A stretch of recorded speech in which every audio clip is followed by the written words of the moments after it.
إن الحمد لله نحمده ونستعينه ونستغفره ونعوذ بالله من شرور أنفسنا ومن سيئات أعمالنا من يهده الله فلا مضل له ومن يضلله فلا هادي له وأشهد أن لا إله إلا الله وحده لا شريك له وأشهد أن محمدا عبده ورسوله أما بعد فإن خير الحديث كتاب الله وخير الهدي هدي محمد صلى الله عليه وآله وسلم وشر الأمور محدثاتها وكل محدثة بدعة وكل بدعة ضلالة وكل ضلالة في النار. أعوذ بالله السميع العليم من الشيطان الرجيم من همزه ونفخه ونفثه. بسم الله الرحمن الرحيم. رب اشرح لي صدري ويسر لي أمري واحلل عقدة من لساني يفقهوا قولي. بسم الله الرحمن الرحيم. ان الله وملائكته يصلون على النبي يا ايها الذين امنوا صلوا عليه وسلموا تسليما. اللهم صل على محمد وعلى ال محمد كما صليت على ابراهيم وعلى ال ابراهيم انك حميد مجيد. اللهم بارك على محمد وعلى ال محمد كما باركت على ابراهيم وعلى ال ابراهيم انك حميد مجید. الحمدللہ آج 22 اکتوبر 2016 کو ہفتے کے دن قرآن کلاس نمبر 233 میں ہم انشاءاللہ تعالی سورۃ المؤمنون کی آیت نمبر 54 سے آنورڈ سٹارٹ لیں گے. پچھلی دفعہ ہماری جو گفتگو تھی قرآن کلاس نمبر 232 میں وہ اس شعراء آفاق آیت کے اوپر کنکلوڈ ہوئی تھی. سورۃ المؤمنون آیت نمبر 53. اعوذ باللہ من الشیطان الرجیم بسم اللہ الرحمن الرحیم. فتقطعوا امر بینہم زبرا. لیکن کاٹ کر انہوں نے دین کی وحدت کو اختلاف کے ذریعے پارا پارا کر دیا. یعنی یہ کانٹیکسٹ چل رہا ہے پیچھے سے کہ تمام جو انبیاء تھے ان کی دعوت ایک ہی تھی، لیکن بعد میں ماننے والوں نے اس دعوت کے اندر جو ہے وہ اختلاف پیدا کر کے فرقے بنا لیے. کل حزب بما لدیہم فرحون.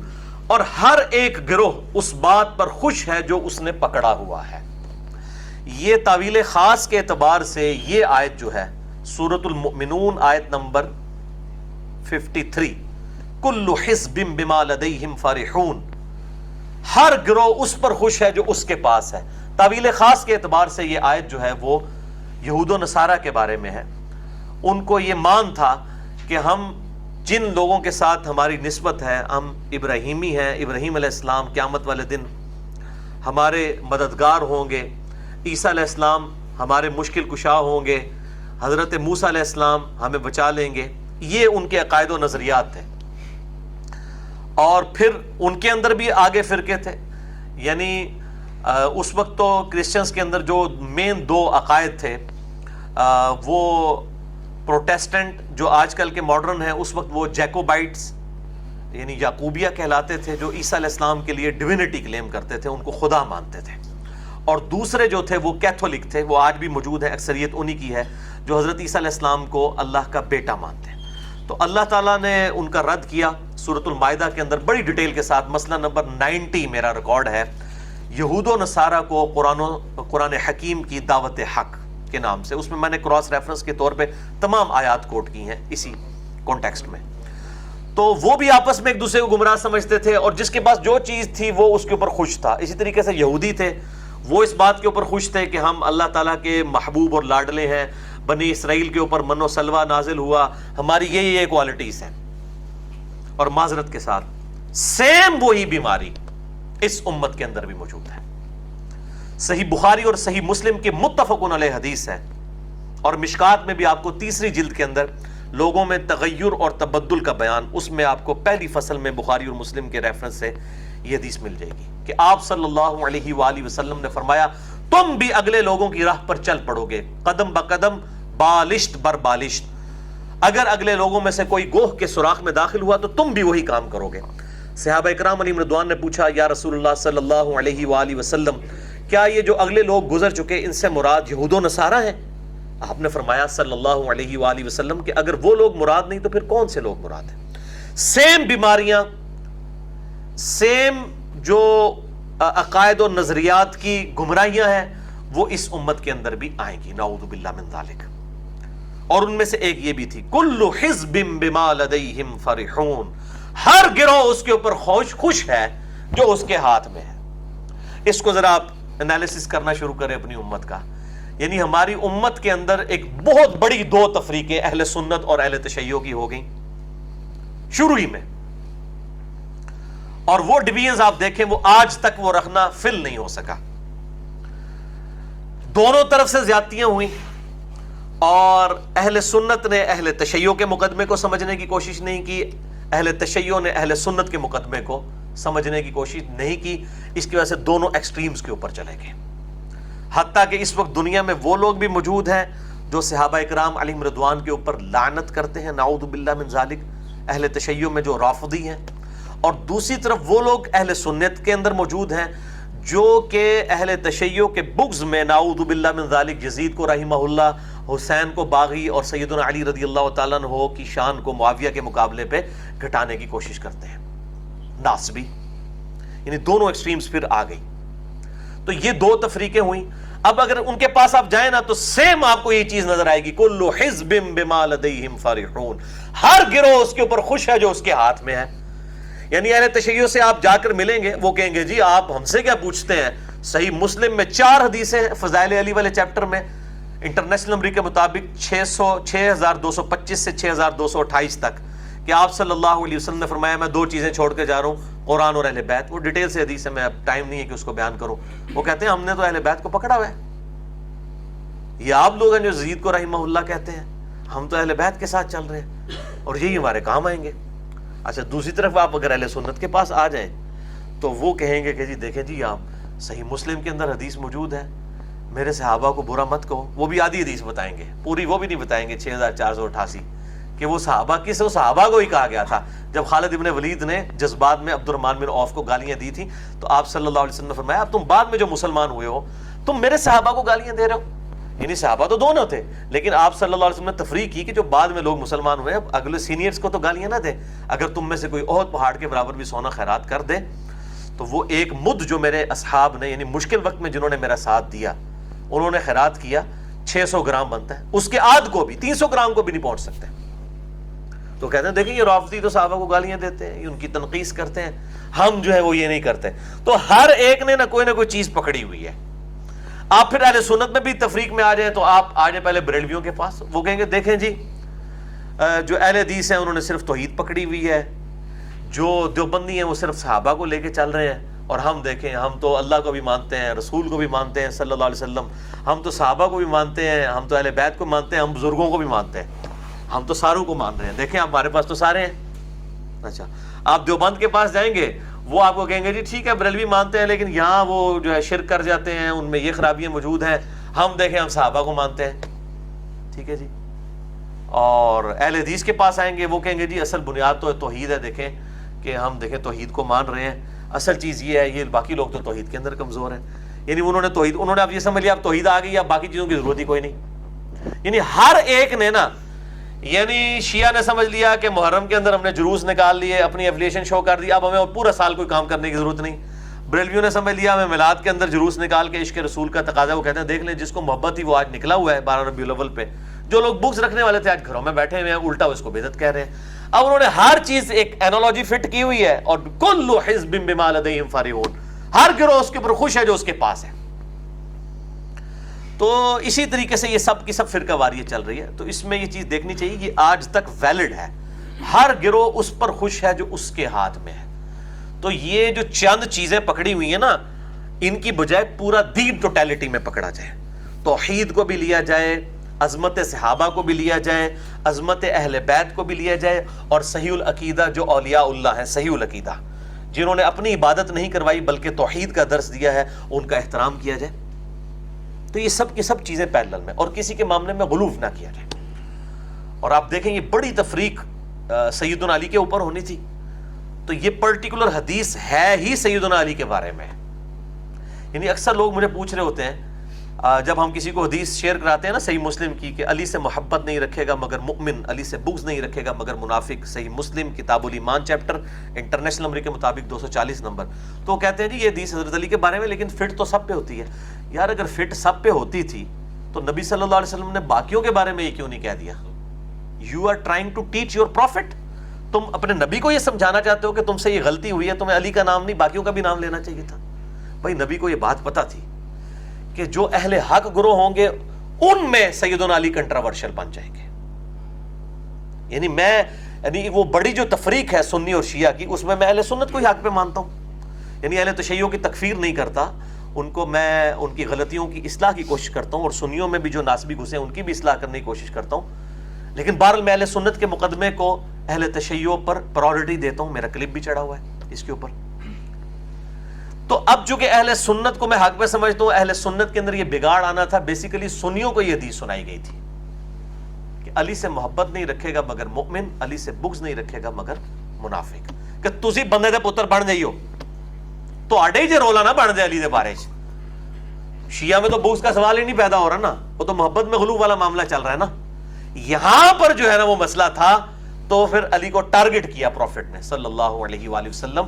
اور الفاظ دیکھیں صحیح مسلم کے یہ ہے کہ سیدنا علی کہتے ہیں اس ذات کی قسم جس نے دانے کو پھاڑ کر اس میں سے اناج اگایا اور ہر مخلوق کو پیدا کیا، نبی امی نے مجھ سے یہ عہد لیا تھا علی تجھ سے صرف مؤمن ہی محبت رکھے گا اور بغض تجھ سے صرف منافق ہی رکھے گا.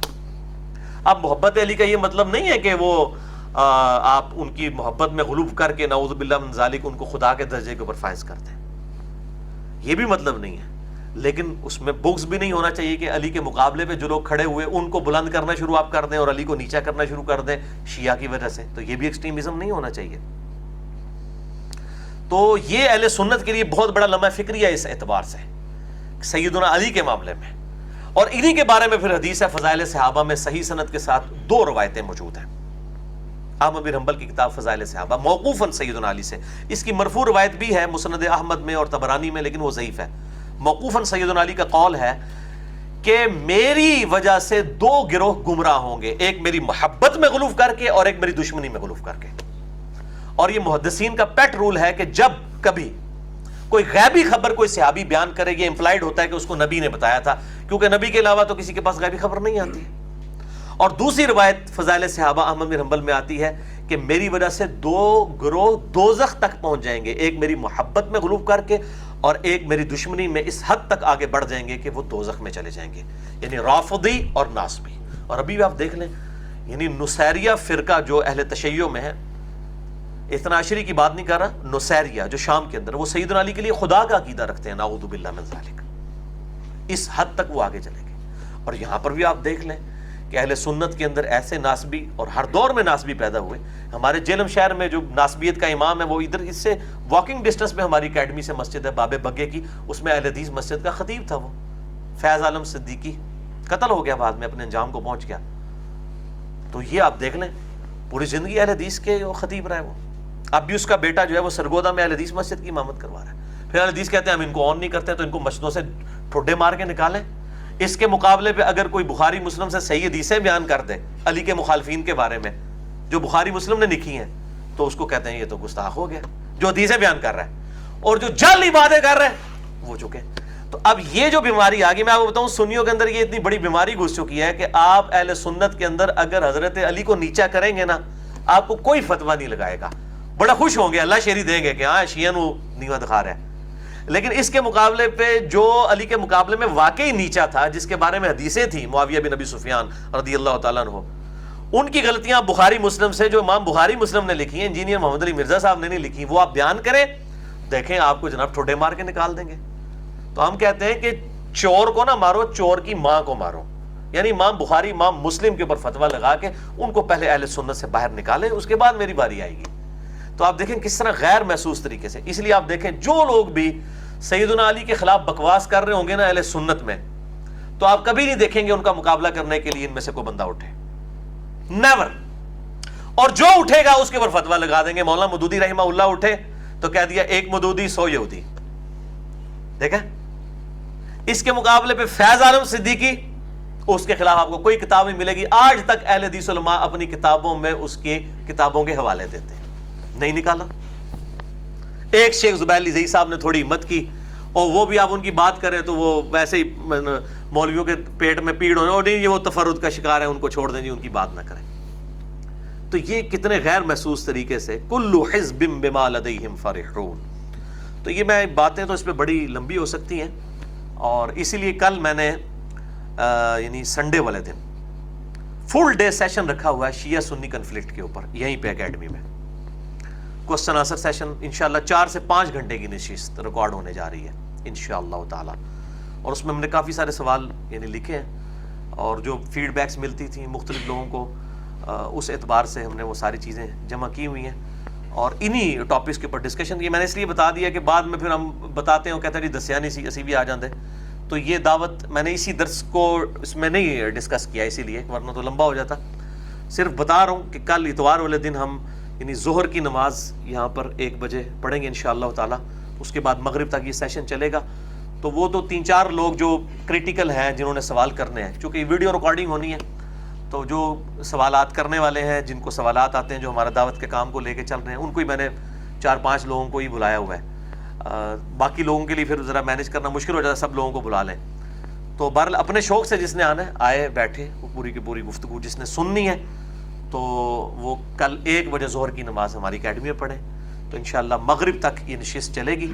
جس نے اپنے شوق سے آنا ہے, ہم نے اس کے کوئی میسج بھی کسی کو نہیں کرنا, کیونکہ ارادہ نہیں تھا. اب یہ چونکہ آیت آ گئی تو مجھے اچانک ذہن میں آ گئی, تو میں نے یہ بات بتا دی تاکہ اگر کسی کا شوق ہوا تو وہ آ جائے گا اپنے شوق سے. تو انہی کنفلکٹس کو انشاءاللہ تعالی ہم ڈسکس کریں گے. اب آگے چلتے ہیں. فَذَرْهُمْ فِي غَمْرَتِهِمْ حَتَّى حِينٍ. تو اے محبوب صلی اللہ علیہ وسلم ان کو اپنی اسی مدہوشی میں رہنے دو یہاں تک کہ یہ اپنے اس انجام کو پہنچ جائیں. یعنی موت ان کے اوپر آ جائے, جو وقت اللہ تعالیٰ نے ان کے لیے مقرر کیا ہے وہ آ جائے گا. پھر ان کو مرنے کے بعد ان کی آنکھیں کھل جائیں گی, ان کو پتہ چل جائے گا کیا جھوٹ ہے اور کیا سچ ہے. تو ان کو آپ یعنی آپ کا کام صرف دعوت دینا ہے, آپ زبردستی نہیں کسی کے ساتھ کریں گے. ہم بھی یہی کام کرتے ہیں کہ لوگوں کو بتا دیتے ہیں کہ بھائی یہ حق ہے یہ باطل ہے. اب زبردستی گھول کے کسی کو نہیں کوئی بات بتانی. یہ تو نبی کو نہیں کہا گیا, تو جس کی پرائمری رسپانسبلٹی تھی ریلیجن پہنچانا, ہماری پرائمری نہیں ہے, ہم سیکنڈری ہیں. ہم آن دا بہاف آف پروفٹ صلی اللہ علیہ وآلہ وسلم لوگوں تک دین کا پیغام پہنچا رہے ہیں. پرائمری رسپانسبلٹی کس کی تھی؟ نبی صلی اللہ علیہ وسلم کی, جو بخاری مسلم میں آتا ہے. آپ نے یوم النحر والے خطبے میں بھی, حجۃ الوداع والے خطبے میں بھی, اس کے بعد بھی 3 خطبے تقریباً حجۃ الوداع کے موقع پر دیے. جو قربانی والا خطبہ ہے یوم النحر 10 ذوالحجہ 10 ہجری میں, اس میں آپ نے واضح کہا کہ کیا میں نے اے لوگوں تم تک اپنے رب کا پیغام پہنچا دیا؟ تو سب نے کہا یا رسول اللہ صلی اللہ علیہ وسلم آپ نے پہنچا دیا, بلکہ حق ادا کر دیا. تو آپ نے 3 دفعہ فرمایا, اللہ تعالیٰ کے حضور عرض کیا, اللہ گواہ رہنا, اے اللہ گواہ رہنا, اے اللہ گواہ رہنا. پھر کہا یہ اب تمہاری رسپانسبلٹی ہے کہ اس حق کو دنیا تک پہنچاؤ. تو آپ صلی اللہ علیہ وسلم نے اپنی جو ذمہ داری تھی وہ امت کو ٹرانسفر کی, کیونکہ قیامت تک اب کوئی نبی نہیں آنا. آن دا بہاف آف پروفٹ صلی اللہ علیہ وسلم یہ امت جو ہے اب یہ حق کا جھنڈا لے کر قیامت تک اس آواز کو بلند کرے گی. اور اسی وجہ سے اللہ تعالیٰ نے اس دین کو قیامت تک کے لیے محفوظ کر دیا. یہود و نصارہ کا دین تبدیل ہوا وقت کے ساتھ, ان کی کتابیں تک بدل گئیں جو اللہ نے نازل کی تھیں, لیکن یہ کتاب نہیں بدلی الحمدللہ. اسی لیے کہ کتاب اگر اب بدلے گی تو کتاب بدلے تو اصلاح کے لیے پیغمبر کی ضرورت ہوتی ہے. تورات اور انجیل کے اندر جب اس کو ٹیمپر کیا گیا تو پیغمبر آئے. حضرت عیسیٰ علیہ السلام کیوں آئے؟ یہودیوں نے دین میں تبدیلیاں کر دی تھی, عیسیٰ علیہ السلام کے ریلیجن میں تبدیلیاں ہوئی, نبی صلی اللہ علیہ وسلم میں. اگر آپ کے دین میں اب تبدیلیاں ہوں گی تو پھر نیا پیغمبر, تو وہ تو واضح اعلان ہو چکا ہے سورۃ الاحزاب کی آیت نمبر 40 میں, ما کان محمد ابا احد من رجالکم ولکن رسول اللہ وخاتم النبیین. خاتم بھی ہے, نبوت کی مہر بھی ہے, اور خاتم بھی ہے. احادیث میں خاتم بھی لفظ آیا ہے, یعنی سلسلہ نبوت کو ختم کرنے والے. اور مہر اس اعتبار سے ہے کہ مہر ڈاکومنٹ کے اینڈ پہ لگتی ہے, اس کے بعد اگر ڈاکومنٹ میں ایک لفظ بھی ایڈ کیا جائے وہ جرم ہوتا ہے. مہر کا مطلب ہے سیل آف دا پروفٹ. ویسے بھی کوئی لفافہ ہے اس کے اوپر بھی سیل لگائی جاتی ہے کہ اس میں اب کوئی چیز آپ ڈال نہیں سکتے. مسئلہ نمبر 40 میرا اس پہ ختم نبوت پہ ریکارڈڈ ہے, قادیانیوں کی بدعقیدگی اور ان کی اس کی اصلاح کے لیے. تو یہ اب امت نے یہ کام کرنا ہے. تو اے نبی چھوڑ دیجئے ان کو ان کے حال پر. اَيَحْسَبُونَ أَنَّمَا نُمِدُّهُمْ بِهِ مِن مَّالٍ وَبَنِينَ. کیا یہ لوگ جو ہیں خیال کر رہے ہیں کہ ہم جو ان کی مدد کر رہے ہیں مال اور اولاد بیٹوں کے ذریعے، یعنی دنیا میں خوشحال ہے تو نسارع لہم فی الخیرات، تو کیا یہ سمجھ رہے ہیں کہ ہم ان کے ساتھ بھلائی کر رہے ہیں، بھلائی میں جلدی کر رہے ہیں؟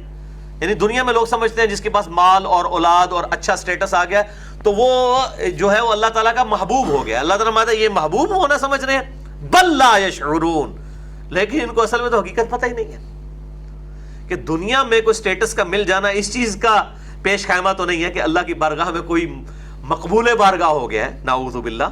ان الذین هم من خشیۃ ربہم مشفقون.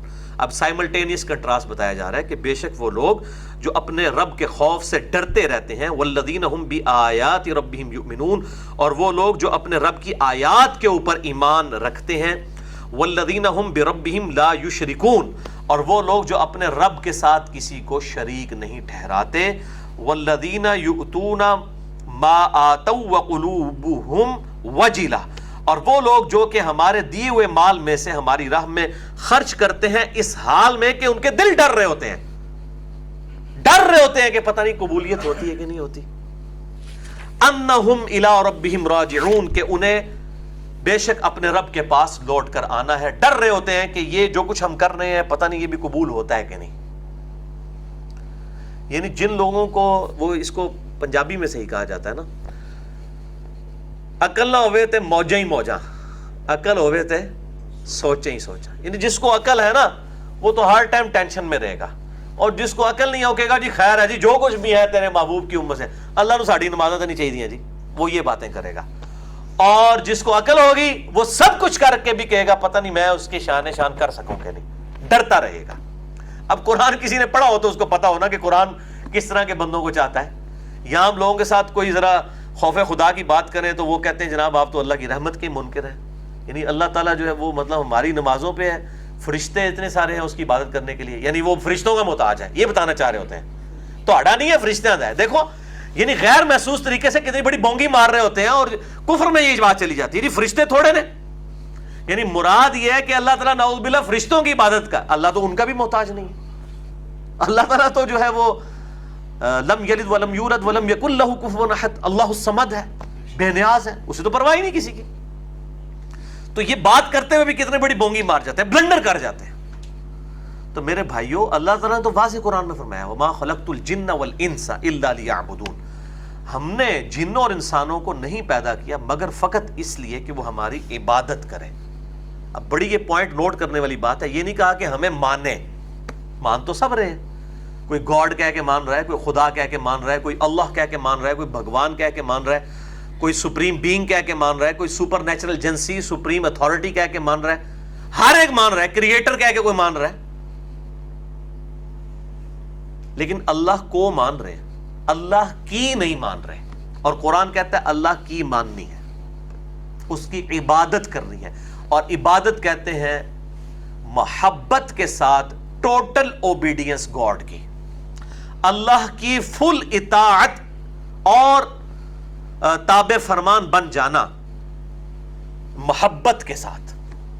یہ ہے، اس میں حقوق اللہ بھی شامل ہوں گے، حقوق العباد بھی شامل ہوں گے. اللہ کو بھی ماننا ہوگا، اللہ کی بھی ماننی ہوگی. تو اللہ تعالیٰ فرماتا ہے وہ لوگ تو ڈرتے رہتے ہیں کہ پتہ نہیں ہمارے ساتھ کیا معاملات ہونے والے ہیں. اولئک یسارعون فی الخیرات، اور یہ وہ نیک لوگ ہوتے ہیں جو نیکیوں میں آگے بڑھنے والے ہوتے ہیں، بھلائیوں میں جلدی کرنے والے ہوتے ہیں. وہم لہا سابقون، اور سبقت لے جانے والے ہوتے ہیں. ولا نکلف نفسا الا وسعها، اور ہم کسی جان کو بھی تکلیف نہیں دیتے مگر اس کی وسعت کے مطابق. یعنی اللہ تعالیٰ کسی کے اوپر دنیاوی طور پہ بھی کوئی تکلیف بھیجتا ہے یا کوئی بار ڈالتا ہے یا کوئی اس کو حالات و واقعات ایسے دیتا ہے تو وہ اس کے وسعت کے مطابق دیتا ہے جتنی وہ برداشت کر سکتا ہے. اب حسین علیہ السلام سے جو قربانی لی گئی ہے نا وہ آپ سے میرے سے نہیں لی جائے گی، نہ ہم اس کے متحمل ہیں، وہ انہی سے لی گئی ہے اور وہ اس کے متحمل تھے. تو اسی لیے انبیاء کرام علیہ السلام جو ہوتے ہیں ان کو دین کے راستے میں سب زیادہ تکلیف ہوتی ہیں. کیوں اٹھانی پڑتی ہے؟ ان کی وسعت کے مطابق اللہ تعالیٰ ان کے اوپر بوجھ ڈالتا ہے. وَلَدَيْنَا كِتَابٌ يَنطِقُ بِالْحَقِّ، اور ہمارے پاس ایک ایسی کتاب ہے جو سب کچھ سچائی کے ساتھ بول دیتی ہے، وَهُمْ لَا يُظْلَمُونَ، اور ان پر کوئی ظلم نہیں کیا جائے گا۔ یعنی اللہ تعالیٰ کے پاس لوح محفوظ ہے، اور پھر ہر شخص کا ایک نامہ اعمال بھی ہے جو اللہ کے پاس ہے، جو سچائی کے ساتھ ہر بات جو ہے اس کے اندر موجود ہے، جو کچھ اعمال کسی نے کیے ہوں گے قیامت الدین بول دے گی۔ بل قلوبہم فی غمرہ، بلکہ ان کے دل تو مدہوش ہو چکے ہیں۔ اب یہ تعویل خاص کے اعتبار سے مشرکین عرب کو ٹونٹ کیا جا رہا ہے، اور اس کے پیچھے بیک گراؤنڈ میں ایک دعوت حق ہے کئی سالوں کی، اور وہ قبول نہیں کر رہے سوائے چند لوگوں کے، تو اللہ تعالیٰ اب ان کو دھمکی لگا رہا ہے۔ بل قلوبہم فی غمرہ، بلکہ ان کے دل تو مدہوش ہو چکے ہیں، من ھذا، اس سے، وَلَهُمْ أَعْمَالٌ مِّن دُونِ ذَلِكَ ہم لہا عاملون، اور ان کے اعمال بھی ان اہل ایمان لوگوں کے جو اعمال ہیں ان سے ہٹ کر ہیں، دوسرے ہی برے کاموں میں وہ لگے ہوئے ہیں۔ حتی اذا اخذنا مترفیہم بالعذاب اذ ہم یجأرون، یہاں تک کہ جب ہم ان کو پکڑیں گے ان کی خوشحالی کی زندگی کے اندر عذاب کے ساتھ، تو وہ اس وقت چلائیں گے، لا تجعلوا اليوم، آج کے دن مت چلاؤ۔ اب یہ ہے وہ تعویل خاص کے اعتبار سے تو ہر شخص کے لیے ایک یہ دن آنا ہے، وہ موت کا دن ہے۔ بخاری اور مسلم کی متفق علیہ احادیث کا مفہوم کچھ یوں بنتا ہے کہ جو مر گیا اس کی قیامت قائم ہو گئی، مرتے ہی قیامت قائم، بلکہ مرنے سے پہلے ہی قرآن حکیم میں کتنی آیات ہیں۔ مسئلہ نمبر 117A اور B میں نے عذاب قبر کے اوپر جو ریکارڈ کروایا ہے قرآن اور سنت کی روشنی میں، اس میں نے قرآن حکیم سے 10 آیات پیش کی ہیں کہ عذاب قبر سے پہلے بھی دنیا کی زندگی میں بھی ایک عذاب ہونا ہے، اور ایک موت کے وقت حالت نزع میں عذاب ہونا ہے، فرشتے نظر آ جائیں گے۔ اس لیے جامع ترمذی میں حدیث ہے کہ موت کے غرغرے سے پہلے پہلے توبہ قبول ہے، اس کے بعد نہیں ہے۔ اب موت کا غرغرہ آ گیا تو اس کے بعد توبہ نہیں ہے۔ یہ بعض اوقات لوگ جو ہیں وہ لا علاج بیماری میں مبتلا ہو جاتے ہیں، اور گھر والے بھی چھپاتے رہتے ہیں۔ بھئی چھپانے سے اگر وہ ٹھیک ہو جاتا ہے تو آپ ضرور چھپائیے۔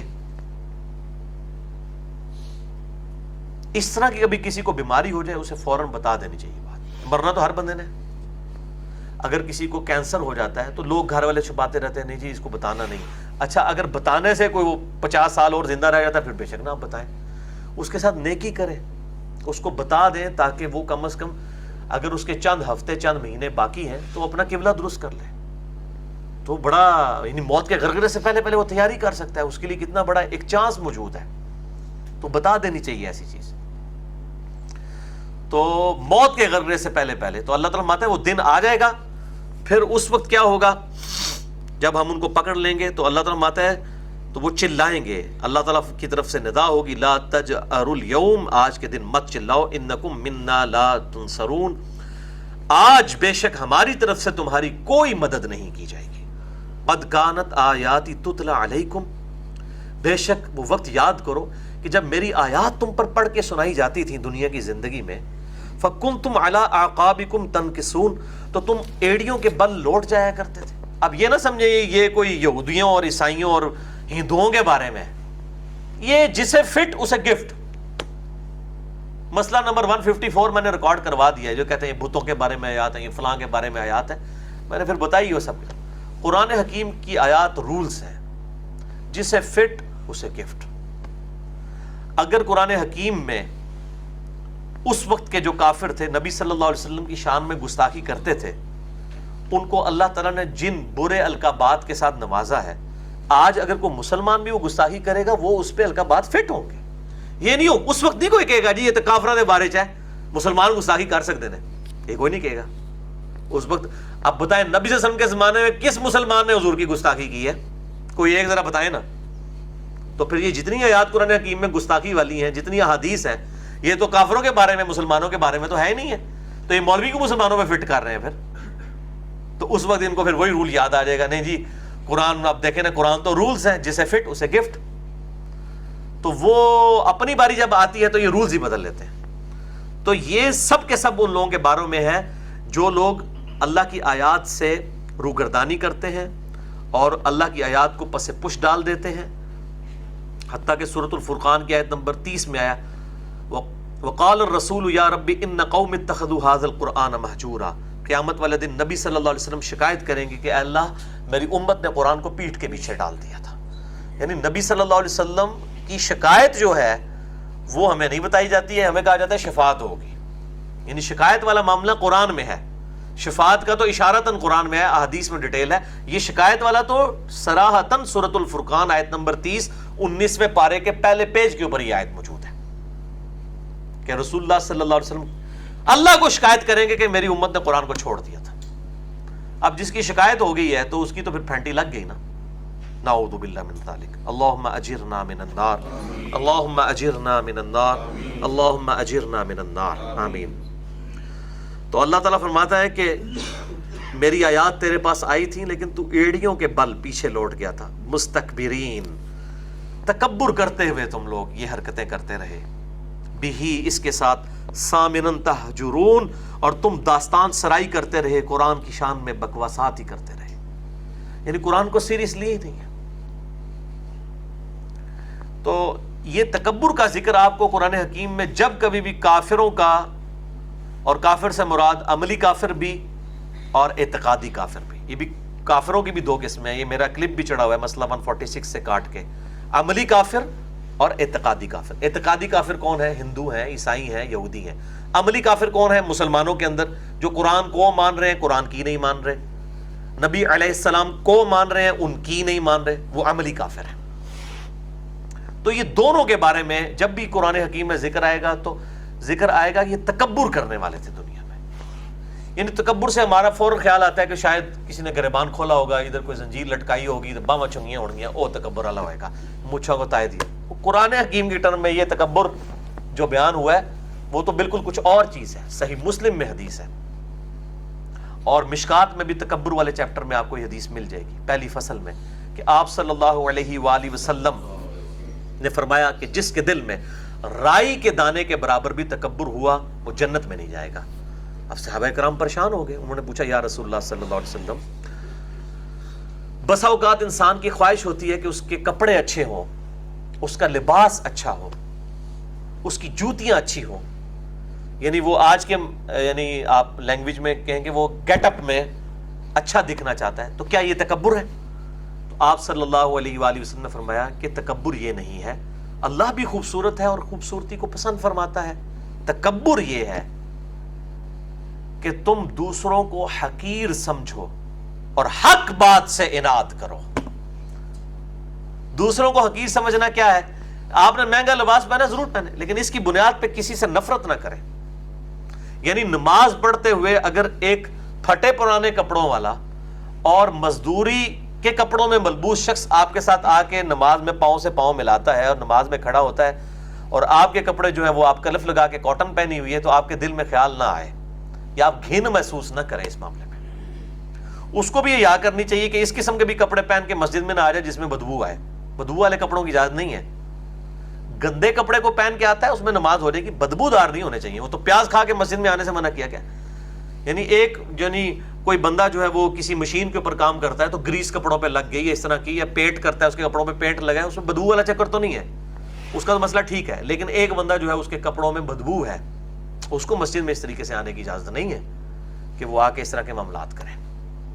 وہ اپنا پروٹوکول کے ساتھ اپنا اہتمام کرے، اگر کوئی بہت مجبوری ہوگی وہ ایک الگ بات ہے، ادروائز وہ اس چیز کا اہتمام کرے۔ اسی لیے صحیح بخاری میں آتا ہے، ابو داؤد میں پوری ڈیٹیل ہے کہ نبی صلی اللہ علیہ وسلم نے مسجد میں جمعے کے دن یعنی نمازیوں کو بغیر غسل کے مسجد میں آنے سے منع کر دیا تھا۔ ابو داؤد میں الفاظ ہیں، ابن عباس کہتے ہیں کہ لوگوں کے یعنی بدبو آیا کرتی تھی کپڑوں سے، لیکن پھر جب اللہ نے وسعت دے دی، اسی حدیث میں آتا ہے پھر لوگوں کے پاس اچھے کپڑے آ گئے تو پھر پسینے والا معاملہ ختم ہو گیا اور پھر یہ سنت ہو گئی۔ مسئلہ 42 میں نے یہ بات بتائی ہے کہ اب جمعے کے دن کا غسل جو ہے یہ فرض نہیں ہے، یہ منسوخ ہو چکی ہے حدیث بخاری اور مسلم کی، اور اس کی ناسخ حدیث جو ہے وہ ابو داؤد کے اندر موجود ہے۔ اب کوئی کرے گا تو افضل ہے۔ البتہ صحیح مسلم میں ایک حدیث ہے کہ ہر مسلمان پر ہفتے میں ایک دن غسل کرنا یہ واجب ہے، یعنی ہر مسلمان کو ہفتے میں کسی ایک دن غسل کرنا ہوگا۔ جمعے دن کر لے گا تو سنت بھی پوری ہو جائے گی، جمعے کو نہیں کر سکا تو ہفتے میں ایک دن ضرور الحمدللہ مسلمان کرتے ہیں۔ یعنی مسلمانوں کی تو ایک دین میں ایک ایسی خوبصورتی ہے کہ یہ تو صفائی اور ستھرائی اور پاکیزگی کا اہتمام نیچرلی ہو جاتا ہے ہر اعتبار سے، الحمدللہ۔ تو تکبر یہ نہیں کہ تم جو ہے اچھا لباس پہنو، اللہ خوبصورت ہے، خوبصورتی کو پسند فرماتا ہے. تکبر یہ ہے کہ دوسروں کو حقیر سمجھو اور حق بات سے اناد کرو. یہ ہے اصل بات جو یہاں پہ آئی نا کافروں کے بارے میں، کہ وہ تکبر کرنے والے. حق بات کیا ہے؟ یعنی دل نے گواہی دے دی کہ قرآن میں یہ بات لکھی ہوئی ہے، ایسا ہی کرنا چاہیے، لیکن پھر تکبر کر لیا. تکبر کیا کیا کہ قرآن کی بات نہ مانی، اپنے دل کی یا بزرگ بابوں کی ماننی شروع کر دی. تو یہ تکبر ہے، اکڑ ہے. یعنی ایک بندے کو قرآن سے دکھا دیا جاتا ہے ایاک نعبد و ایاک نستعین، اس کے باوجود وہ کہتا ہے یا علی مدد، مشکل کشا میری مدد کیجئے، یا شیخ عبد القادر جیلانی میری مدد کو پہنچیے. اب اس قسم کے وہ نعرے لگاتا ہے تو اب وہ تکبر کر رہا ہے. یعنی قرآن کی بات وہ ماننے کے لیے تیار نہیں ہے. ایک بندے کو کھول کر بخاری اور مسلم سے نماز کا طریقہ بتا دیا جاتا ہے، اب وہ ہٹ درمی کر رہے ہیں. وہ کہہ رہے ہیں نہیں جی میں نے رفع الیدین شروع کر دیا تو یہ پبلک میرے خلاف ہو جائے گی، معاشرہ میرے پہ ٹوٹ پڑے گا. تو اللہ کے بندوں، ان لوگوں نے کام آنا ہے قیامت والے دن. تو جس شخص نے اللہ اور اس کے محبوب صلی اللہ علیہ وسلم کی سچی اطاعت اختیار کی ہوگی، اسی کے پاس وہ نیک اعمال کی کرنسی ہوگی جو کام آنی ہے. ان لوگوں کی وجہ سے ہم چھوڑ دیں. اور اکثر لوگ یہ بات کرتے ہیں تو میں ان کو پھر ایک مثال دیتا ہوں کہ میرے بھائیوں مجھے بتائیں، اگر آپ کو یہ بتا دیا جائے کہ آج آپ ہفتے کے درس میں بیٹھے ہوئے ہیں، اگلے ہفتے کا درس آپ کو نصیب نہیں ہوگا، موت آ سکتی ہے. اور آج کل تو ماشاءاللہ موت آنے کے چانسز بھی بہت زیادہ ہیں. یعنی کوئی بھی ناگہانی آفت کے ذریعے، زلزلے کے ذریعے، روڈ ایکسیڈنٹ کے ذریعے، کسی اور بیماری کے ذریعے، ہارٹ فیلئر کے ذریعے موت آ سکتی ہے. تو پھر مجھے بتائیں آپ رفع الیدین شروع کریں گے یا نہیں کریں گے؟ تو کہیں گے جی سارے جائیں بھاڑ میں، ہمیں کیا فرق، ایک ہفتہ رہ گیا، ہوں نہیں کرنی تو نہیں. تو یہ ایک ہفتہ بھی بہت بڑا ہم نے بتایا ہے. ہم تو آپ کو یہ بھی نہیں بتا سکتے کہ کل اس وقت ہم میں سے کون زندہ ہوگا یا نہیں ہوگا. اور 24 گھنٹے کے اندر اندر بندہ قبر میں پہنچ جاتا ہے. یعنی آپ نے کوئی بندہ بھی جو مرتا ہے نا، لیٹ سے لیٹ بھی 24 گھنٹے کے اندر وہ قبر میں ہوتا ہے، اس سے زیادہ نہیں لگتا. تو یہ پتہ ہی نہیں ہوتا کہ کسی انسان نے جو ہے وہ کس وقت چلے جانا ہے. تو پھر انسان جو ہے لوگوں کی وجہ سے شرم کرے، تو ایسا نہیں ہونا چاہیے. تو اللہ تعالیٰ فرماتا ہے کہ یہ داستان سرائی کرتے رہے، قرآن کے بارے میں بکواس کرتے رہے. افلم یدبر القول، کیا انہوں نے تدبر نہ کیا اس قرآن کے اس قول پر. ام جاءہم ما لم یأت آباءہم الاولین، کیا ان کے پاس کوئی ایسی چیز آ گئی تھی کہ ان کے آباء و اجداد میں اس کی خبر موجود نہیں تھی. یعنی یہود و نصارہ کے پاس پریڈکشنز موجود تھیں کہ نبی آخر الزمان آنا ہے صلی اللہ علیہ وآلہ وسلم. اور ایون مشرکین عرب جو تھے نا، ان میں بھی کسی نہ کسی درجے کے اندر یہ چیزیں چل رہی ہوتی تھی. آپ صلی اللہ علیہ وسلم کی جو شخصیت تھی بہت غیر معمولی تھی. آپ کے آباء و اجداد کی جو شخصیات تھیں وہ بہت غیر معمولی تھی. اب یہ بھی ایک الگ سے ٹاپک ہے سیرت النبی کے اوپر. اگر آپ نبی صلی اللہ علیہ وسلم کی پیدائش سے پہلے کے واقعات پڑھیں نا تو آپ کو اندازہ ہوگا کہ بہت غیر معمولی واقعات اس وقت ہوئے. ابراہ کے لشکر کا تباہ ہو جانا اسی سال آپ صلی اللہ علیہ وسلم پیدا ہوئے تھے، عام الفیل والے سال. یہ اتنا بڑا واقعہ ہے کہ یہ بعد میں ابھی تک نہیں ہوا. اس کے بعد کئی دفعہ خانہ کعبہ پہ حملے ہوئے. یزید کے دور کے اندر حملہ ہوا، عبد الملک بن مروان کے دور میں حملہ ہوا، اور یہ کئی دفعہ یہ معاملات ہوئے. یزید کے دور میں تو صحیح مسلم کتاب الحج چیپٹر میں آتا ہے خانہ کعبے کا غلاف بھی جل گیا. ٹھیک ہے، لیکن اس وقت کوئی تباہ و بربادی والا کام نہیں ہوا. حتیٰ کہ صحیح بخاری میں آتا ہے قرب قیامت سے پہلے ایک حبشی پتلی ٹانگوں والا وہ کعبے کی اینٹ سے اینٹ بجا دے گا. تو یہ معاملات ہوں گے، کوئی غیبی مدد نہیں آئے گی. وہ غیر معمولی واقعہ صرف اس لیے ہوا کہ انڈیکیشن تھی کہ کوئی غیر معمولی شخصیت اب دنیا میں آنے والی ہے. اب جو ہے وہ قیامت تک کے لیے کچھ بھی نہیں ہونا میرے بھائی. آپ کوئی شخص جو ہے وہ خانہ کعبہ شریف کے اندر کچھ بھی کر دے جا کے، کوئی اللہ تعالیٰ کی طرف سے عذاب نہیں آنا. وہ معاملہ اب آخرت پہ ہے. خانہ کعبہ میں طواف کعبہ کے دوران جیبیں نہیں کٹتی لوگوں کی. کئی بار تو یہاں تک بھی ہوا ہے کہ لوگوں کے یہ انتڑیاں باہر آ گئی ہیں کٹتے ہوئے. اس طرح کے معاملات بھی ہوئے. جیبیں کاٹ رہے ہوتے ہیں لوگ، بھیک مانگ رہے ہوتے ہیں، ٹیلی فون موبائل سارے سن رہے ہوتے ہیں. یعنی یہاں پہ مسجد میں موبائل بول پڑے تو سب لوگ جو ہے وہ گھورنا شروع کر دیتے ہیں، لیکن وہاں تماشا بنا ہوا ہے. طواف کعبہ میں نہ صرف فون بج رہے ہوتے ہیں بلکہ لوگ فون سن رہے ہوتے ہیں پورے کانفرنس. اور یہ اتنا بڑا فتنہ ہے کہ آپ وہ سعودی حکومت نے بھی ہاتھ اٹھا دیے. کیا کریں وہ بیچارے، کیا کر سکتے ہیں؟ ہر بندے کے ہاتھ میں کس کس سے لڑے. یہ لوگوں کو خود ہی یاد کرنی چاہیے. اور پھر وہاں پہ جناب خانہ کعبے میں بیٹھ کے سیلفیاں بنا بنا کے فیس بک پہ وہیں سے اپلوڈ کر رہے ہوتے ہیں. خدا کے لیے کس کو یہ بات بتا رہے ہیں آپ؟ یہ کیوں معاملات کر رہے ہیں؟ یقین کریں میں پچھلے سال جب عمرے کے لیے حاضری ہوئی میری، تو میں نے مطلب وہاں پہ سفر کے دوران پگڑی بھی نہیں باندھی کہ مجھے کہیں دور سے کوئی پہچان نہ لے. ظاہر سب لوگ جانتے ہیں، بڑی گمراہی. بلکہ یہاں پہ بھی میں نے یعنی نہیں بتا کے گیا. ہم وہ تو بعد میں کسی نے پھر کوئی شیئر کر دی یہ بات، ادروائز نہیں بتا کے گئے کہ بھائی عمرے پہ جا رہے ہیں، تاکہ یہ نہ ہو کہ وہاں پہ سعودیہ میں لوگ بیٹھے ہیں وہ جناب پھر اپنی وہ اس چکر میں پڑ جاتے ہیں جی آپ مہمان بنیں، یہ کریں وہ کریں. سیلفی اور تصویر لے کے نیٹ کے اوپر چڑھانا اللہ معافی دے، تو اس سے پہلے موت آ جائے اگر کوئی یہ حرکتیں کرنا شروع کر دے کہ خانہ کعبہ شریف کے اندر بیٹھ کے یہ کام کرنا شروع کر دیں، اپنا سٹیٹس اپڈیٹ کر رہے ہیں. بھائی سٹیٹس آپ نے تصویر کے ذریعے اپڈیٹ کرنا ہے، تکبر ہے ظاہر ہے، یہ بھی تکبر کی ایک علامت ہے، بتانا چاہتے ہیں کہ ہم یہ کام کر رہے ہیں. تو یہ ڈر جانے کا مقام ہے، اس طرح کی ریاکاری نہیں کرنی چاہیے. یہ تو اسی طریقے سے ہے کہ ہر بندہ ہے، مطلب یہ تو حج عمرے کے لیے گیا نا، یہ تو اسی طریقے سے کہ آپ 5 وقت نماز پڑھنے جائیں اور ہر نماز کے بعد اپنی تصویریں کھینچ کے تو اپنا سٹیٹس اپ لوڈ کریں کہ جناب فجر کی نماز پڑھی جائے، تصویر دیکھو میری. تو وہی ہے نا، اینالوجی تو سیم ہے نا جی. فجر کی نماز جو ہے نا، ایک فجر کی نماز پورے حج سے افضل ہے. نماز کی ایکویلنٹ کوئی اور عبادت نہیں ہے، ذہن میں رکھیے گا. یہ تو کفر اسلام کے درمیان فرق ہے. صحیح مسلم میں کتاب الایمان چیپٹر میں انٹرنیشنل نمبر کے مطابق 246 نمبر حدیث ہے کہ بندے کے کفر اور اسلام کے درمیان فرق جو ہے وہ نماز ہے. نماز کے ایکویلنٹ تو کوئی چیز نہیں ہے. حج کر کے آ جائیں گے حاجی لکھیں گے، نمازی کوئی نہیں ساتھ اپنے لکھتا. حاجی رفیق صاحب، نمازی رفیق صاحب کوئی نہیں لکھے گا. تو اس کا مطلب ہے کہ ہم لوگ ریاکاری، پیسے کا جو ایک سمجھ لیں شو آف، وہ ساری کے سارے معاملات یہ بھی تکبر کے اندر ہے. تو تکبر یہ نہیں کہ اچھا لباس پہنو اور اچھے دکھو، اللہ بھی خوبصورت ہے، خوبصورتی کو پسند فرماتا ہے، بلکہ تکبر یہ ہے کہ تم دوسروں کو حقیر سمجھو اور حق بات سے اناد کر لو. حق کو قبول نہ کرنا یہ سب سے بڑا تکبر ہے، اور یہ معذرت کے ساتھ مطلب ہر جگہ پایا جاتا ہے. تو اللہ تعالیٰ ماتا ہے جب ان کے پاس یہ ایسی خبر آئی ہے، کوئی ایسی خبر تو نہیں آ گئی جو اگلے لوگوں کے پاس نہیں آئی تھی. ام لم یعرفوا رسولہم، کیا یہ لوگ اپنے رسول کو نہیں پہچان رہے؟ فہم لہا منکرون، تو اس لیے اس کے منکر ہوئے ہوئے، یعنی ان کی پرسنالٹی کو نہیں سمجھتے. نبی صلی اللہ علیہ وسلم کی اعلان نبوت کی پہلی زندگی کو سورہ یونس میں اللہ تعالیٰ نے دلیل بنایا ہے آپ صلی اللہ علیہ وسلم کی حقانیت پر. مسئلہ نمبر 88A میرا ریکارڈ ہے، عصمت انبیاء کے عقیدے سے متعلق شبہات کا تحقیقی جائزہ.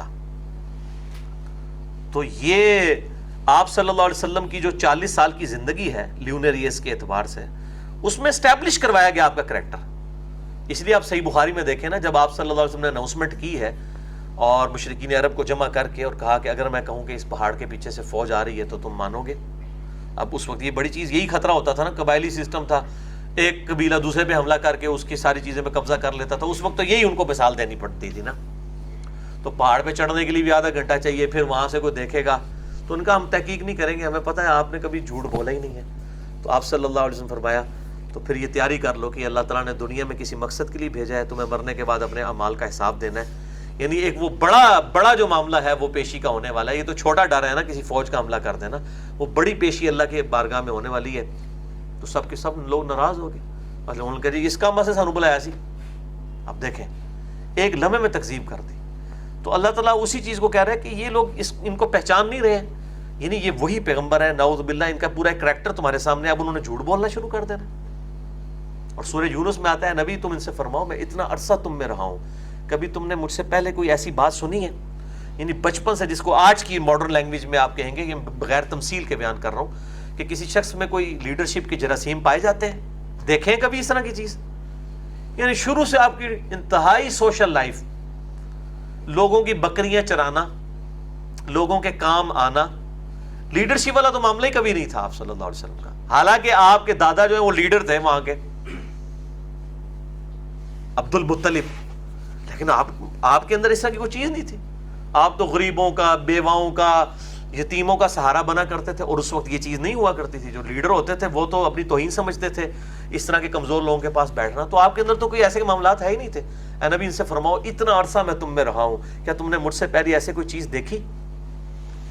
تو یہ جو اچانک میرے پاس جو وحی آئی ہے تو یہ اللہ کی طرف سے آئی ہے. تم نے کوئی دیکھا پہلے میں نے کبھی کوئی ایسی باتیں کی ہیں جو اچانک میں زندگی کے 40ویں سال میں پہنچ کے ایسی باتیں کر رہا ہوں جو میں نے پہلے کبھی نہیں کی ہیں؟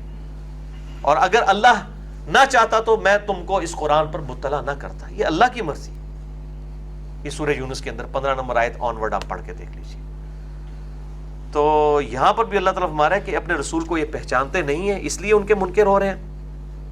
ام یقولون بہ جنہ، اور یہ کہتے ہیں کہ اس نبی کو کوئی مرض ہو گیا ہے، کوئی جن چمٹ گیا ہے، مجنون ہو گیا، نعوذ باللہ. بل جاءہم بالحق، بلکہ بے شک وہ حق کے ساتھ آئے ہیں. وَأَكْثَرُهُمْ لِلْحَقِّ قَارِهُونَ، لیکن اکثر لوگ جو ہیں وہ حق کے معاملے میں کراہت کا شکار ہیں، ہچکٹاہٹ کا شکار ہیں، ناپسندیدگی کر رہے ہیں.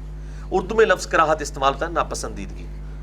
وَلَوِ اتَّبَعَ الْحَقُّ أَهْوَاءَهُمْ، اگر حق ان کی خواہشات کی پیروی کرنا شروع کر دے. سورہ زخرف میں آتا ہے کہ اگر اللہ نے نبی بھیجنا تھا تو کسی جو ہے وہ دنیاوی طور پہ جو اعلیٰ منصب کے لوگ ہیں، جیسا کہ خالد بن ولید کا والد تھے ولید بن مغیرہ، اور اس طرح کے بڑے بڑے لوگ، ان کو اللہ نے کیوں نہیں پیغمبر بنا دیا؟ تو اللہ نے فرمایا کہ کیا اپنے رب کی رحمت تم تقسیم کرو گے؟ یہ تو اللہ کی مرضی ہے کہ وہ ایک یتیم کو پیغمبر بنا دے. اور آپ صلی اللہ علیہ وسلم کو تو آپ کو پتہ ہے کوئی دائی بھی نہیں لے کے جانے کے لیے تیار ہو رہی تھی. یعنی یہ سٹیٹس تھا آپ صلی اللہ علیہ وسلم کا. اللہ تعالیٰ نے کہاں سے اٹھایا؟ تو اللہ تعالیٰ یہاں پر بھی وہی بات ہے کہ اگر حق ان کی خواہشات کی پیروی کرتا، کہ یہ کہتے کہ ان میں سے کسی کو پیغمبر بنا دیا جاتا، لَفَسَدَتِ السَّمَاوَاتُ وَالْأَرْضُ، تو پھر آسمانوں اور زمین کا نظام درہم برہم ہو جاتا اگر اللہ بندے کی مارنا شروع کرتے. اور یہ حقیقت بات ہے. یعنی دنیا میں جتنے بھی رولز بناتے ہیں نا لوگ، اگر مرد بنا رہے ہیں تو اپنے آپ کو دیکھ کے بنا رہے ہوتے ہیں، وہ عورتوں کے حقوق کی حفاظت نہیں کرتے. عورتیں بنائیں گی تو اپنے آپ کو دیکھ کے بنائیں گی، مردوں کے حقوق کی حفاظت نہیں کریں گی. یہ اللہ ہی ہے جس نے بیلنس چیزیں بنائی ہوئی ہیں کہ ہر چیز کو اس کا حق دیا ہوا ہے. تو اگر یہ حق جو ہے وہ پیروی شروع کر دے ان کی خواہشات کی، تو زمین و آسمان میں ہر چیز تباہ و برباد ہو جائے، وہاں پہ فساد ہو جائے. ومن فیہن، اور جو کچھ اس کے اندر ہے. بل آتیناہم بذکرہم، بلکہ ہم ان کے پاس لے کر آئے ہیں ایک نصیحت والی کتاب. فہم عن ذکرہم معرضون، تو وہ اس نصیحت سے روگردانی کر رہے ہیں. یعنی یہ کتاب آئی ہے ان کے لیے نصیحت. انا نحن نزلنا الذکر وانا لہ لحافظون، بے شک اس الذکر یاد دہانی کو ہم نے نازل کیا اور ہم ہی اس کی حفاظت کرنے والے ہیں. ام تسألہم خرجا، بڑی یہ کانٹے کی بات آئی ہے. اے نبی کیا آپ ان سے معاوضہ طلب کرتے ہیں اس دعوت و تبلیغ کے اجر میں؟ یعنی دنیا میں اگر کوئی دعوت کوئی لانچ کرتا ہے تو اس چیز کے چانس ہوتے ہیں کہ وہ کوئی لیڈرشپ پر فائز ہو کے کوئی دنیا کا مال بٹورنا چاہتا ہے.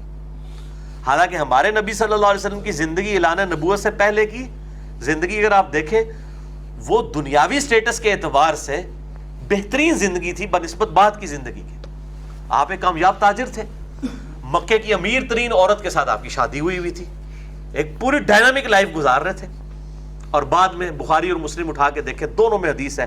اما عائشہ کہتی ہیں کہ نبی صلی اللہ علیہ وسلم کی وفات تک ہماری یہ حالت تھی کہ بعض اوقات ہمارے گھر میں 1 مہینہ، بعض اوقات 2 مہینہ، بعض اوقات 3 مہینے تک چولہا نہیں جلتا تھا.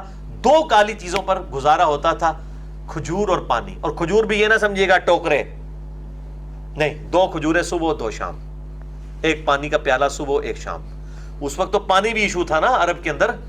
یہ نہیں ہے کہ ہم تو یہ جب دل کرتا ہے تو جناب پانی پی لیتے ہیں، اٹھ کے کولڈ ڈرنک پی لیتے ہیں.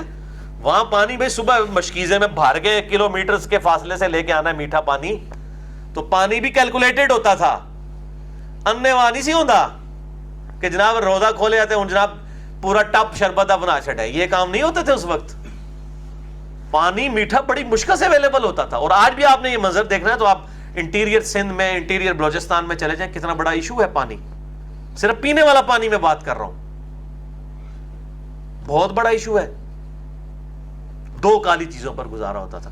تو یہ آپ صلی اللہ علیہ وسلم کا جو سٹیٹس تھا وہ تو دن بدن فتوحات ہوتی گئیں، دن بدن معاملات نیچے گئے. آپ صلی اللہ علیہ وسلم کے ریفرنس سے بات کر رہا ہوں. بعد میں تو پھر معاملات بگڑ گئے. وہ تو آپ نے پہلے ہی کہہ دیا تھا کہ مجھے خطرہ نہیں کہ تم شرک میں مبتلا ہو جاؤ، لیکن یہ خطرہ ہے، بخاری اور مسلم دونوں میں موجود ہے، کہ دنیا کے مال میں پھنس جاؤ گے، پھر تم دنیا کے پیچھے ایک دوسرے کو قتل کرو گے اور تم بھی برباد ہو جاؤ گے جس طرح اگلی امتیں برباد ہو گئی. اور آپ دیکھنے خلفائے راشدین کے فوراً بعد یہ بندر بانٹ اور یہ معاملات شروع ہو گئے، اور پھر کس طریقے سے تباہ و برباد ہو گیا یہ سارا نظام. یعنی وہ صرف مسلمان رہے، اسلامی نظام جو ہے وہ بگڑ گیا. تو اللہ تعالیٰ فرماتا ہے نبی آپ کیا ان سے کوئی معاوضہ طلب کر رہے ہیں؟ فخراج ربک خیر، بلکہ اللہ کے ہاں تو جو معاوضہ ہے آپ کے لیے آپ کے رب کی طرف سے وہ بہت بہتر ہے، وہ خیر الرازقین، اور وہ سب سے بہتر رزق دینے والا ہے۔ تو اس سے یہ بات بھی پتہ چل گئی، جو میں بار بار یہ بات کرتا ہوں نا مولویوں کے بارے میں کہ ان کی روٹی دین کے ساتھ جڑی ہے، آپ کو صحیح بات نہیں کریں گے، تو یہ بات اللہ تعالیٰ نے کس احسن انداز میں بیان فرمائی ہے کہ اے نبی کیا آپ ان سے کوئی معاوضہ طلب کر رہے ہیں اس دعوت کے کام میں؟ پھر تو ٹھیک ہے یہ جو آپ کی بات قبول نہیں کر رہے، کیونکہ ان کو شک پڑ گیا ہے کہ آپ چونکہ اس کے ذریعے دنیا کی دولت اکٹھی کرنا چاہتے ہیں اس دعوت توحید کے ذریعے، اس لیے یہ آپ کی بات نہیں مان رہے کہ یار ہم آپ کو لیڈر کیوں مانیں، آپ تو پیچھ میں سے نعوذ باللہ جو ہے یہ دنیا کا مال جمع کرنا چاہتے ہیں، جس طرح آج کل پیر فقیر اور علماء کام یہ کر رہے ہیں، دین کے نام کے اوپر جدادیں اپنی بنا رہے ہیں۔ تو یہ اللہ تعالیٰ نے بھی بتایا کہ سب سے بڑی بیماری یہ ہے کہ لوگ دین کے نام کے اوپر اس طرح کی چیزیں اپنے قبضے میں لے کے آئیں گے۔ تو اے نبی آپ ان سے کوئی معاوضہ نہیں مانگ رہے ہیں صلی اللہ علیہ وآلہ وسلم، آپ تو فی سبیل اللہ کام کر رہے ہیں۔ اور یہ ہمارے دین کا بھی جو بیڑا غرق ہوا ہے نا یہ علماء کی طرف سے، جو ٹھیک ہے نا دین کی یہ حالت بگڑ گئی ہے، اس کی وجہ یہ ہے کہ یہ سورس آف انکم دین بن گیا، اور اسی لیے صحیح بات نہیں یہ بتاتے کسی کو، اور جو صحیح بات بتائے گا ان کی روزی پہ لاٹ پڑے گی، اس کے خلاف ہو جائے گا۔ اور اس میں قصور ہمارا بھی ہے۔ ڈاکٹر اسرار صاحب رحمہ اللہ صحیح کہا کرتے تھے کہ جب تک ایک باپ اپنی بیٹی کا نکاح خود نہیں پڑھائے گا، ایک بیٹا اپنے باپ کا جنازہ خود نہیں پڑھائے گا، اس وقت تک مولویوں کے ہاتھوں اس امت کا استحصال ہوتا رہے گا۔ کیونکہ اب لوگ کہتے ہیں جناب مولویوں سے کیسے جان چھڑائیں، نکاح انہوں نے پڑھانا ہے، اور نکاح وچ کیڑی انہوں نے کوئی 4 آرڈر ڈیفرنشیل ایکویشن پڑھنی ہوندی ہے، ٹھیک ہے، نکاح وچ انہوں نے کیڑا کام کرنا ہوتا ہے؟ نکاح پڑھ کر کرنا جو ہے وہ کوئی مشکل کام ہے؟ جنازے میں انہوں نے کیا کرنا ہوتا ہے؟ کوئی مشکل کام ہے؟ نماز پڑھانا کوئی مشکل کام ہے؟ لیکن ہم نے ان کے حوالے کر دی ہوئی یہ چیزیں، تو اب دیکھیں گے پھر ہمارے ساتھ کیا کر رہے ہیں۔ تو اے نبی آپ ان سے کوئی خراج تو وصول نہیں کر رہے، بلکہ آپ کے رب کے پاس بہترین اجر موجود ہے اور سب سے بہتر جو ہے رزق دینے والا ہے۔ وَإِنَّكَ لَتَدْعُوهُمْ إِلَىٰ صِرَاطٍ مُسْتَقِيمٍ، اور اے نبی صلی اللہ علیہ وسلم بے شک آپ ان کو سیدھی راہ کی طرف بلا رہے ہیں۔ وَإِنَّ الَّذِينَ لَا يُؤْمِنُونَ بِالْآخِرَةِ، اور بے شک وہ لوگ جو کہ آخرت پر ایمان نہیں لاتے، عَنِ الصِّرَاطِ لَنَاكِبُونَ، تو وہ راہ راست سے منحرف ہونے والے ہیں، یعنی جن کو یہ یقین نہیں ہے نا کہ ہمیں مر کے کسی کو جواب دینا ہے، وہی راہ راست سے جو ہے وہ ہٹیں گے، اور جن کو یہ یقین ہے نا کہ ہم نے مرنا ہے تو وہ آپ کی بات ضرور قبول کریں گے۔ وَلَوْ رَحِمْنَاهُمْ، اور اگر ہم ان پر رحم بھی کر دیں، وَكَشَفْنَا مَا بِهِمْ مِنْ ضُرٍ، اور ان کو جو تکلیف ہم نے ڈالی ہے، مشرکین عرب پہ بھی چھوٹے چھوٹے عذابات آئے تھے، بخاری اور مسلم میں آتا ہے، تاکہ نبی صلی اللہ علیہ وسلم کی طرف متوجہ ہو۔ تکلیف کے بعد انسان اللہ کی طرف متوجہ ہوتا ہے۔ ہر چیز جب صحیح چل رہی ہو نا تو انسان کہتا ہے ایسا ہی ہوتا ہے، یہ تو میری ہی محنت ہے، اس کا رزلٹ یہی نکلنا چاہیے تھا۔ جتھے ڈکا لگتا ہے نا اوتھے پھر انسان کو سمجھ آتی ہے، جو سیدنا علی کا قول ہے کہ میں نے اپنے ارادوں کے ٹوٹنے سے اپنے رب کو پہچانا۔ یعنی جب آپ پورے ارادے کے ساتھ ایک ول کے ساتھ فیصلہ کرتے ہیں میں یہ کروں گا، ریسورس بھی اویلیبل ہیں، اچانک کوئی بیچ میں ہرڈل آ جاتی ہے، تو اس کا کیا مطلب ہوتا ہے کہ کوئی اور ہستی ہے جو یہ نہیں چاہ رہی، آپ ٹل لگا لیں کچھ بھی نہیں ہوگا۔ تو اللہ فرماتا ہے اگر ہم ان پر رحمت کا دروازہ کھول دیتے، ان سے تکلیف دور بھی کرتے، لَلَجُّوا فِي طُغْيَانِهِمْ يَعْمَهُونَ، پھر بھی وہ اپنی سرکشی میں بڑھتے ہی چلے جاتے ہیں۔ یہ ہے وہ بات جو میں اکثر لوگوں کو سمجھاتا ہوں کہ آپ لوگوں کی ساری شرائط بھی پوری کر دینا، تب بھی جس نے بات نہیں ماننی نا اس نے نہیں ماننی، یہ ذہن میں رکھیے گا۔ اور جس نے بات ماننی ہے نا، آپ اس کو چاہے جس طریقے سے بھی اس کی بینیفٹ کی بات بتائیں نا، وہ فوراً بات کو قبول کرے گا۔ وہ یہ نہیں کہے گا کہ آپ کے بتانے کا انداز کیا ہے، آپ تلخ کیوں بتا رہے ہیں۔ اور یہ ایسا رول ہے جو دنیا کے اوپر تو 100% لاگو ہے، یعنی دنیا میں سب سے زیادہ جو شخص اس بات کو فیل کرتا ہے نا کہ یار ذرا طریقے سے بات کریں، تھوڑی چھپ چھپا کے، ذرا سلیقے سے، اخلاق کے ساتھ، اس کو آپ اس کے دنیاوی نفع کی بات نہ جتنے مرضی کرخت انداز میں بتائیں، وہ کہے گا بڑی مہربانی جناب داستا جی، انہوں نہیں آئے گا یہ کرخت پہ گل کرتا ہے، نہ نہ نہ، یہ سارے بہانے ہیں۔ میں آپ کو سیدھی بات بتا رہا ہوں، یہ سارے بہانے ہیں۔ ورنہ مجھے بتائیں نبی صلی اللہ علیہ وسلم سے میٹھی زبان کسی کی تھی تو ابو جہل نے آپ کی بات کیوں نہیں مانی؟ میرا سوال یہ ہے، کیا آپ کے بتانے میں کوئی کمی رہ گئی؟ نعوذ باللہ۔ یا آپ کے پاس جو مواد تھا اس کے اندر کوئی کمزوری؟ نہیں۔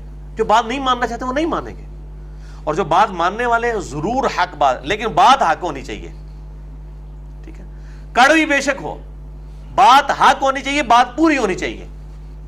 ہاں اگر آپ کا انداز بھی کڑوا ہے اور آپ بات بھی آدھی بتا رہے ہیں, آدھی صحیح اور آدھی غلط, پھر نہیں لوگ آپ کی بات مانیں گے. سچائی میں اتنی طاقت ہے کہ آپ کرخت انداز میں بھی کر رہے ہیں نا, لوگ قبول کریں گے. میں آپ کو بتاؤں, یعنی پاکستان میں اہل تشیع کے جو لیڈنگ جو اس ٹائم عالم دین ہے, امین شہیدی صاحب, میں پرسنلی ان کی بہت عزت کرتا ہوں, رافضی نہیں ہے, اتنا عشری ہیں. 1 ملین کے قریب فالوورز ہیں ان کے فیس بک پہ, 1 ملین, 10 لاکھ. اور میرا ایک نماز کے اوپر کلپ چڑھا تھا, مسئلہ نمبر 95B سے, یہ جمع بین الصلاتین, ظہرین اور مغربین والا. اس میں میں نے اہل سنت کا بھی رد کیا, اہل تشیع کا بھی رد کیا. میں نے کہا سنیوں کی ضد ہے کہ ہم نے 5 ہمیشہ الگ پڑھنی ہے, اور شیعہ کی ضد ہے کہ ہم نے ہمیشہ جمع کر کے یہ 5 پڑھنی ہے, ظہر اثر کو جمع کرنا ہے, مغرب عشاء. اور میں نے صحیح مسلم سے احادیث پیش کی کہ نبی صلی اللہ علیہ وسلم نے بغیر خوف کے, بغیر بارش کے اور بغیر سفر کے, مدینہ شریف کے اندر تھے, سفر کے بغیر تھے, ظہر اور عصر جمع کی اور مغرب اور عشاء. اور ابن عباس سے جب پوچھا گیا کیوں, انہوں نے کہا امت کے لیے آسانی ہو جائے. اور میں نے اس میں بتایا کہ اہل تشیع کے ہاں بھی یہ ملتا ہے کہ 5 نمازیں الگ وقت میں پڑھنا ہی افضل ہے, اس کا صرف جواز ہے. لیکن انہوں نے اس جواز کو ہمیشہ کی ضد بنا لیا, جس طرح اہل حدیث نے ننگے سر نماز کی جواز کو ہمیشہ کی ضد بنا لیا. تو دیکھیں نا, اکڑ تو ہر جگہ موجود ہے نا, یہاں پہ بھی موجود ہے, وہاں بھی موجود ہے. تو وہاں پہ میں نے شیعہ کا بھی رد کیا, سنیوں کا بھی رد کیا, اور انہوں نے الحمدللہ وہ پورے کا پورا کلپ بغیر ایڈیٹنگ کے اپنے فیس بک کے اوپر چڑھایا. یعنی میرے فیس بک کے اوپر تو 10,000 15,000 لوگوں نے دیکھنا تھا, وہاں لاکھوں تک وہ کلپ پہنچا, صرف سچائی کی طاقت. اور انہوں نے لکھا, اس کی ہیڈنگ بنائی سنی اور شیعہ کی نماز. ٹھیک ہے, تو یہ سچائی کی دعوت ہوتی ہے کہ جس میں اب ان کے لیے تو بہت بڑا امتحان تھا کہ اس میں تو میں شیعہ کے خلاف بھی بولا ہوا تھا, لیکن چونکہ بات سچی تھی, کڑوی تھی لیکن ہے سچی تھی اور بیلنس تھی. یعنی اس بندے کو یہ یقین آ گیا یہ بات ٹھیک کر رہا ہے. اگر یہ منافق ہوتا تو صرف ون سائیڈڈ ہی کام کر رہا ہوتا نا, جس طرح ہمارے سنی کر رہے ہوتے ہیں, ون سائیڈڈ زور لگا رہے ہوتے ہیں, ادھر سے شیعہ ذاکرین ہیں وہ بھی ون سائیڈڈ بات کر رہے ہوتے ہیں. ٹھیک ہے, جب بات سچی ہوگی نا تو وہ صحیح ڈرل کر جاتی ہے, اور الحمدللہ پبلک سنتی ہے. اور اب یہ مولویوں کے ہاتھ سے تو ویسے گیم نکل چکی ہے, یہ بالکل کلیئر کٹ کرنو کٹ لین مولوی بھی کہ ہوں آج دا مسلمان جڑا نا وہ میڈیا گائیڈڈ مسلمان ہے. پہلے تو یہ ہوتا تھا نا, لوگ کہتے تھے جناب وہ فلاں شہر میں بندہ مولوی بڑا سونا جمعہ پڑھاتا ہے, لوگ وہاں جا کے سنتے تھے, وہ اس نے اتنے ہی مر جانا سی, وہ اولاد نے بھی سی انہوں یاد رکھنا. اب اگر دنیا کے کسی کونے میں بھی کوئی بندہ حق بات کرنے والا ہے اور پورے پیشن کے ساتھ, تو دنیا کے دوسرے کونے میں بیٹھا ہوا شخص اسی وقت نیٹ پہ لکھتا ہے, اس کی ویڈیو لائیو دیکھ لیتا ہے. یعنی پاکستان میں بیٹھا ہوا شخص امریکہ میں بیٹھے ہوئے کسی عالم دین سے استفادہ کر سکتا ہے ویڈیوز کی شکل میں, امریکہ میں بیٹھا ہوا پاکستان سے, پاکستان والا انڈیا سے, انڈیا والا پاکستان سے, اور ادھر والے یورپ سے, یورپ والے سب کانٹیننٹ سے. یہ ہے میڈیا کی برکت. اور مولویوں کی تقریر تو ماشاءاللہ پہلے بھی کوئی نہیں تھا سنتا, جمعے والے دن بھی آخری وقت ہی پہنچتے ہیں, اونٹتے ویسے ہی انہوں نے کہا جناب نیٹ تک دیکھیں گے کیا مسئلہ ہے. ویسے بھی مولویوں نے تقریریں رٹی ہوئی ہیں ہر مہینے کے لیے, ان کے پاس وہ ہر دفعہ وہی انہوں نے باتیں کرنی ہوتی ہیں, کوئی اسٹڈی کرتے ہی نہیں بیچارے. اور وہ بھی آپ کو بازار سے آپ کو کتابیں بھی مل جائیں گی, 12 تقریریں ہیں, وہ 12 ہفتوں کے بعد ایک تقریر پھر ریپیٹ کرنی ہوتی ہے, یا ایک محرم کے لیے 12 مہینوں کے لیے انہوں نے نا مین تقریریں لکھی ہوں گی پوائنٹس, اور وہی انہوں نے بیان کر دینے. تو یہ اس وقت الحمدللہ حق بات لوگوں تک پہنچ رہی ہے. تو آ جائیے اس کی طرف واپس کہ اللہ تعالیٰ ماتا ہے کہ اگر ہم ان پہ رحمت بھی کر دیتے, ان پہ یہ مہربانی کر دیتے, تکلیف دور بھی کر دیتے, تب بھی انہوں نے اپنی گمراہی میں رہنا تھا. وَلَقَدْ أَخَذْنَاهُمْ بِالْعَذَابِ فَمَا اسْتَكَانُوا لِرَبِّهِمْ وَمَا يَتَضَرَّعُونَ, اور ہم نے پکڑا انہیں عذاب سے, پھر کیوں نہ جھکے وہ ہماری طرف اور وہ گڑ گڑائے ہماری طرف. کیوں نہیں ایسا ہوا؟ یعنی دنیا میں بھی جو تکلیف آتی ہیں وہ اس کام کے لیے آتی ہیں, لیکن اگلے لوگوں کا بھی یہی معاملہ ہے, ان کا بھی یہی معاملہ ہے.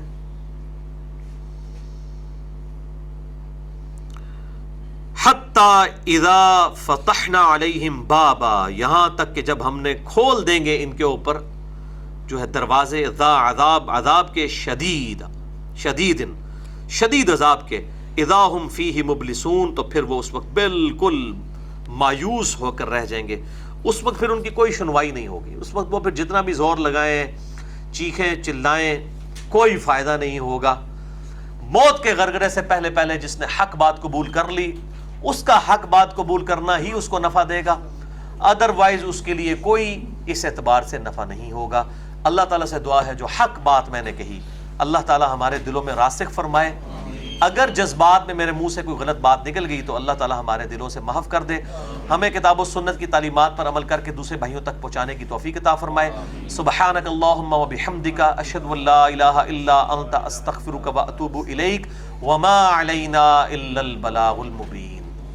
جزاکم اللہ خیرا۔